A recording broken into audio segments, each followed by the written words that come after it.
Garuda Express, an international courier service. ఇది Jagan party నేతలే చెబుతున్న స్టోరీ. దీని వయసు 3 ఏళ్ళు. ఇంతకీ ఏంటా కథ తెలుసుకోవాలనుందా? ఆంధ్ర రాష్ట్రం ఏర్పడగానే విజయవాడలో స్థిర నివాసం ఏర్పాటు చేసుకోవాలని జగన్ 3 ఏళ్లుగా కోరుకుంటున్నారు. అయితే అది సాధ్యపడటం లేదట.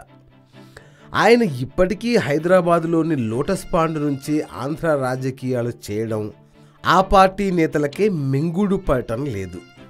మా సార్ తొందరగా విజయవాడకు మారిపోతే బాగుండు, అధికార పక్షం వాళ్ళతో పడలేకపోతున్నామని వాపోతున్నారు. కారణం ఏంటయ్యా అంటే, ముఖ్యమంత్రి చంద్రబాబు ఆల్రెడీ గుంటూరు జిల్లా తాడేపల్లి మండలం ఉండవల్లిలో కృష్ణానది తీరాన స్థిర నివాసం ఏర్పాటు చేసుకొని చాలా కాలమైంది. ప్రతిరోజు సెక్రటేరియట్కు అక్కడి నుంచే వెళ్తున్నారు. విజయవాడ నుంచే రాష్ట్రంలోని వివిధ జిల్లాలకు వెళుతున్నారు. చివరకు చంద్రబాబు కుటుంబ సభ్యులు కూడా శని ఆదివారాల్లో విజయవాడకే వస్తున్నారు.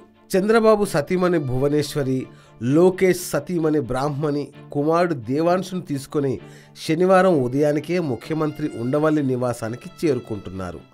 చంద్రబాబు స్థానికుడిగా మారిపోవడంతో ఈ అంశం వైఎస్ఆర్సీపీలో లోపించిందని కొంతమంది వైఎస్ఆర్ కాంగ్రెస్ పార్టీ నేతలు జగన్ చెవిలో ఊదారు. ఇంకేముంది, 3 ఇళ్ల కథ ప్రారంభమైంది. గుంటూరు జిల్లా తాడేపల్లిలో జగన్మోహన్ రెడ్డి కోసం 3 ఇళ్లు చూశామని, ఆయన వారంలో 3 రోజుల పాటు ఇక్కడ ఉంటారని, మిగతా 2 రోజులు హైదరాబాదులో, ఒక్కరోజు కోర్టుకు వెళ్ళవలసి ఉందని, అందువలన సోమ మంగళ బుధవారాలు తాడేపల్లిలో ఉంటారని ప్రచారంలోకి తీసుకువచ్చారు.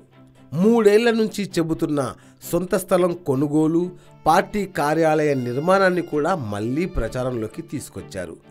వైఎస్ఆర్ కాంగ్రెస్ పార్టీకి చెందిన ఓ నేత ఇటీవల మాట్లాడుతూ, ఈ కథలు విని విని విసుగు పుట్టిపోతోంది. తాడేపల్లిలో 3 గృహాలు చూసినట్లు ఇకపై ఎవరికి చెప్పం, ఇలా చెప్పి చెప్పి జనంలో పలచనైపోతున్నాం అని ఆయన ఆవేదన వ్యక్తం చేశారు. మనది కాదనుకున్న హైదరాబాద్ నుంచి ఎన్ని ప్రచారాలు చేసినా, అక్కడ నుండి ఆపరేట్ చేసినా, హైదరాబాద్ నుంచి మీడియాతో మాట్లాడినా ఆంధ్ర ప్రజలు అంతగా జీర్ణించుకోలేకపోతున్నారని ఆ నేత విశ్లేషించారు. ఈ 3 ఇళ్ల కథ ఇంకా ఎన్ని రోజులు వినాల్సి వస్తుందోనని ఆయన తెగ ఆందోళన చెందారు. ఇదండి వైఎస్ఆర్ కాంగ్రెస్ పార్టీ, అదే జగన్ 3 ఇళ్ల స్టోరీ.